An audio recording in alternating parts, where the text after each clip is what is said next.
Ridley Scott returns to direct a historical epic on the French Emperor Napoleon Bonaparte. So let's talk about Napoleon. What's going on, guys? Welcome back to the channel, and today I'll be talking about Napoleon. So Ridley Scott has decided to make another epic, and this time it's about the French Emperor Napoleon Bonaparte. So my initial thoughts on this movie is that I thought it was okay, thought the action spectacles were magnificent, but the other stuff that this movie had to offer was not so great. There are two things that I did really enjoy about Napoleon. The first thing would be the action spectacles, and the second one would be the immersion that this movie puts you in. Let's talk about the action. So for me, the action was definitely the best part of Napoleon. Ridley Scott is known for making great action set pieces for historical epics because he's made movies like The Gladiator and Last Duel, and Napoleon is in the same category of those two films because Napoleon's action set pieces are nothing but fantastic. Ridley Scott offers action sequences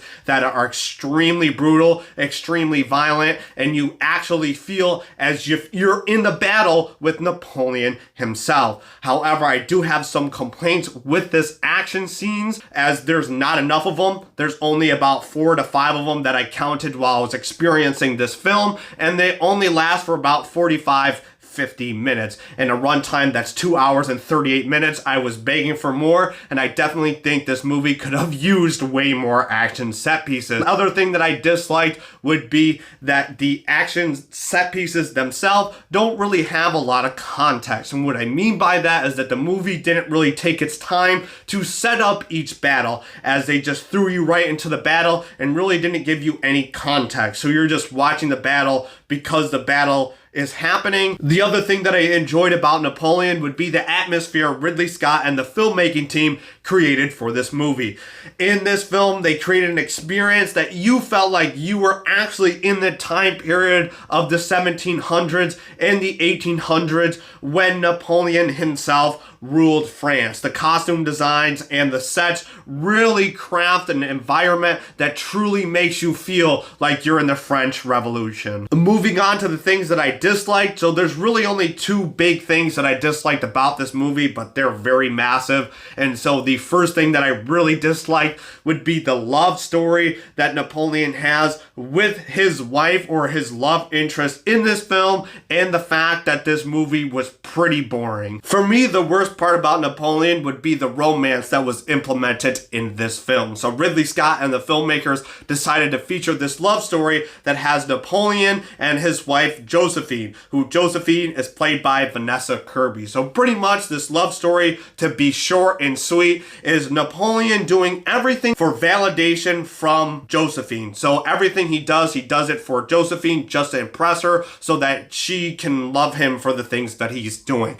And for me, that was awful to experience. And now you would think that that was a side plot for this huge historical epic, and nope, it's pretty much the main focus, and that's what this movie is about. The love story between Napoleon and Josephine, and I hated it for pretty much every single second it was on screen. Now, Napoleon, I'm not entirely sure historically if this was accurate, but he was extremely vulnerable every single time he was engaging in romance with Josephine. And when I went to school and learned about Napoleon, we were taught that he was a emperor that didn't take crap from anyone, and he was a complete and utter force of danger. So when I saw this movie, it really didn't make sense that he was completely vulnerable every single time this love story was featured in this film, and I really disliked it. It was hard to get through. So the last thing that I disliked about Napoleon is, unfortunately, with the runtime of 2 hours and 38 minutes, this movie doesn't have a lot of things that keep your interest. It's extremely boring, and I was finding myself just begging for the next action spectacle. And again, the love story that is implemented in this movie is featured pretty much prominently, and I could not stand it. It made this movie go at a snail's pace, and everything else that this movie had to offer, I felt like they dropped the ball and setting up either the battles or just setting up the empire that Napoleon himself created. So I was pretty bored when I watched this movie, and I wish that it was more intriguing, because this French Revolution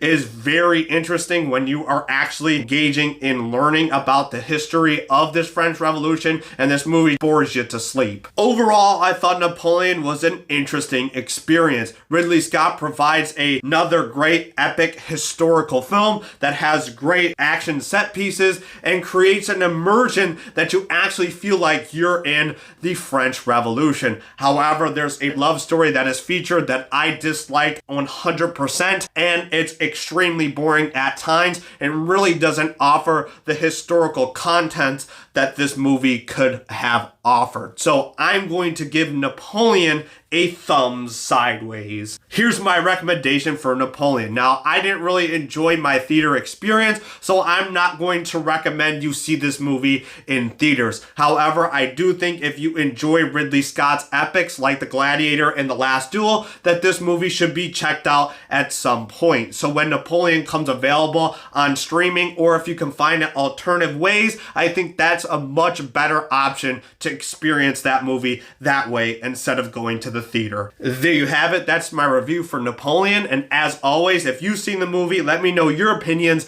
down below in the comments. And before I go, I did buy a new mic. So if you guys could please provide me feedback and let me know how my mic sounds. I bought this Rode portable microphone for my phone, so that's what I've been using for this video. So let me know how good the sound is. I'm not sure if I'm going to keep it, but I would definitely appreciate your feedback. But that's going to do it for this video. If you liked it, make sure you click that like button and consider watching another video on my channel. If you like the stuff that I do here, make sure you're subscribed. That way I can see you next time. Till then, be yourself, and I will see you next time. Peace.